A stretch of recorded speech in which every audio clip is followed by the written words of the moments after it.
सच कहूं बेटा, तुम्हें पहली बार जब देखा तो मुझे भाईजान का ही गुमान हुआ था।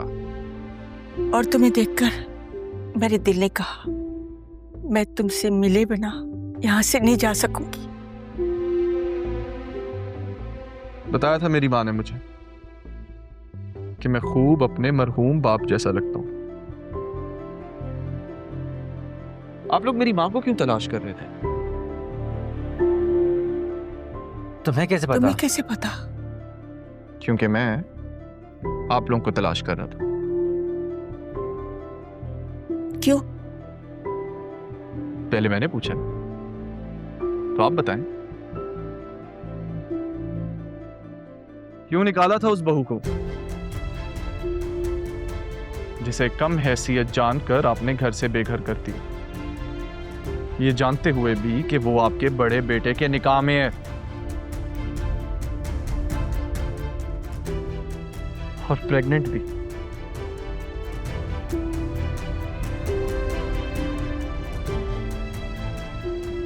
किस्मत भी क्या खूबसूरत खेल खेलती है ना। जिस मां को आपने घर से निकाला था आज खुद एक घर का कब्जा छुड़ाने के लिए उसी मां के बेटे के सामने आ पहुंचे। मैं तुम्हारी माँ से मिलना चाहती हूँ। यही तो पूछ रहा हूं। क्यों? तुम्हें पूरा हक है, तुम वजह जानो, मगर मैं ज़ैनब से मिले बगैर नहीं बताऊंगी तुम्हें।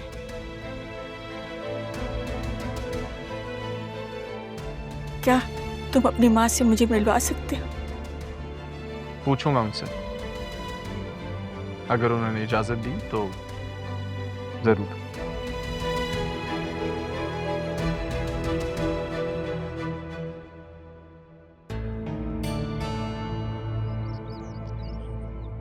अस्सलाम वालेकुम। वालेकुम अस्सलाम। क्या बात है भाई, तुम्हारे तो तेवर ही बदल गए।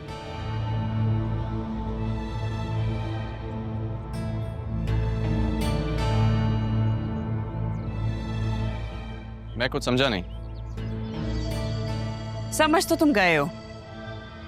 हालात बदलने से इंसान की औकात और हैसियत नहीं बदलती। माना कि तुम सरकार के मुलाजिम हो, लेकिन इस घर की मुलाजमत तुम पे और तुम्हारी माँ पे अभी भी फर्ज है। लिहाजा ये जो तुम्हारी कमिश्नरी है ना, इसे अपने दफ्तर तक ही रख के आया करो। मैं तो सिर्फ एक बात जानता हूं बेगम साहिबा, जब मुकद्दर बदलते हैं ना तो हालात, हकीकत, औकात सब बेमानी हो जाती है। अच्छा, तो क्या मैं ये समझूं कि तुम्हारे मुकद्दर तुम्हारे हालात पे मेहरबान हो गए हैं? भाई अब तो तुम बड़े अफसर बन गए हो, सब कुछ ही मिल जाएगा तुम्हें सिवाय एक चीज के, और वो है राहा। शादी कर लो राहा से। अरमान, कहीं ऐसा तो नहीं है कि हालात बदलते ही तुम्हारी पसंद ही बदल गई हो? मतलब तुम कुछ बहुत ऊंची चीज समझने लगे हो अपने आप को? भाई होता है ना, लोग अक्सर बदल जाते हैं। इस फैसले का इख्तियार ना आपके पास है और ना मेरे पास, तो फिर इस पे बात करने का क्या फायदा? और वैसे भी अब तो फैसला हो चुका है। बोल के तो देखो, हो सकता है मैं तुम्हारी मदद ही कर दूं। अगर पापा होते तो राहा की वजह से वो तुमसे हमदर्दी जरूर दिखाते, वो कोई ना कोई रास्ता तो निकालते। मेरे जज्बात किसी की मदद के मोहताज नहीं है बेगम साहिबा। भाई अभी अभी असिस्टेंट कमिश्नर बने और अभी से इतनी अकड़। मामी, आपने ड्राइवर को कहीं भेजा? हाँ, वो खाला की तरफ गया है। अच्छा। क्यों, कोई काम है? हाँ, मुझे मार्केट जाना था। तो तुम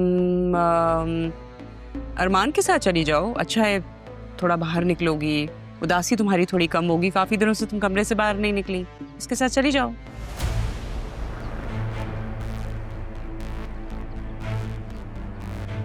नहीं, मैं ड्राइवर का वेट कर लेती हूँ, रहने दें। अरे राहा, चली जाओ ना। तुम तो ऐसे कह रही हो जैसे कभी इसके साथ गई ही नहीं बाहर। ड्राइवर को तो आने में टाइम लगेगा ना अभी।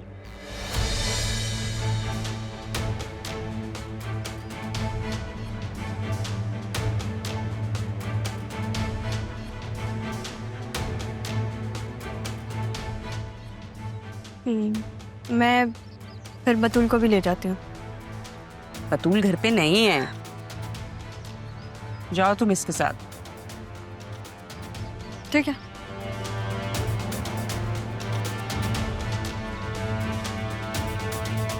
अब तक नाराज है मुझसे? तुमने धोखा दिया है मुझे। तुम मेरे सबसे अच्छे दोस्त हैं। मुझे लगा था तुम मेरे साथ मुखलिस रहोगे, कभी तकलीफ नहीं दोगे मुझे। मैं अभी भी वैसा ही हूँ, खास तौर पे आपके लिए। तुम जो भी कहो, मैं नहीं भूल सकती कि तुमने मेरी माँ के बारे में कुछ नहीं बताया मुझे। कान पकड़ रहा हूँ, माफ कर दें। आइंदा आपसे कुछ नहीं छुपाऊंगा, लेकिन प्लीज आपकी ये नाराजगी अब मुझसे बर्दाश्त नहीं होती। आप नाराज होती हैं तो लगता है कि जीने का कोई फायदा ही नहीं। यहाँ से चलो, तुम्हारी नाक भी रगड़वाती हूँ।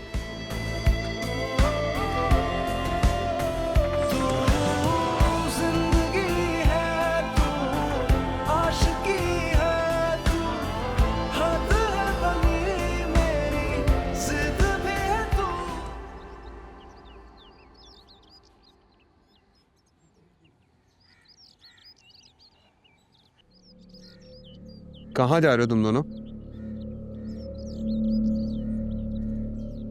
बुक्स लेने जा रहे हैं। बुक्स? मुझे भी चाहिए बुक्स। किधर? चलो साथ। चलो साथ। जो 2 मिनट रुको, मैं आती हूँ। ठीक है। ओके। मिस्टर अरमान, मेरी शादी होने वाली है राहा के साथ। तुम्हें ड्राइवरी करने की जरूरत नहीं है, मैं ले जाऊंगा उसे। ठीक है, ले जाओ। मैं भी तो देखूं कहां तक ले जाते हैं। मैंने जो देखना है वो देख लूंगा, लेकिन तुम उससे दूरी बना के रखो। तुम्हारी इज्जत के लिए और मेरी इज्जत के लिए भी बेहतर होगा। चले जाओ यहां से। यहां से तो मैं चला जाऊंगा,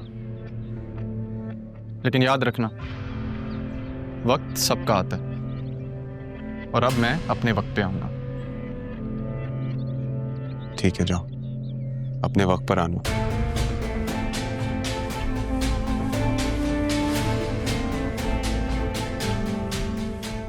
हाँ चले। हाँ, अरमान कहाँ गया? वो कह रहा था कि तुम्हारी मंगेतर है, तुम लेके जाओ, मैं क्यों ड्राइवरी करता फिरूं। अरमान ऐसे कैसे कह सकता है? अभी मुझे सॉरी बोल रहा था और अब? अच्छा, मैं उससे बात करके आती अरे नहीं, क्या बात करोगी, इतनी अजीब सी बात करके गया है। चलते ना, हम देर हो रही है हमें। जब से दादा जान गए हम सब अलग अलग हो गए।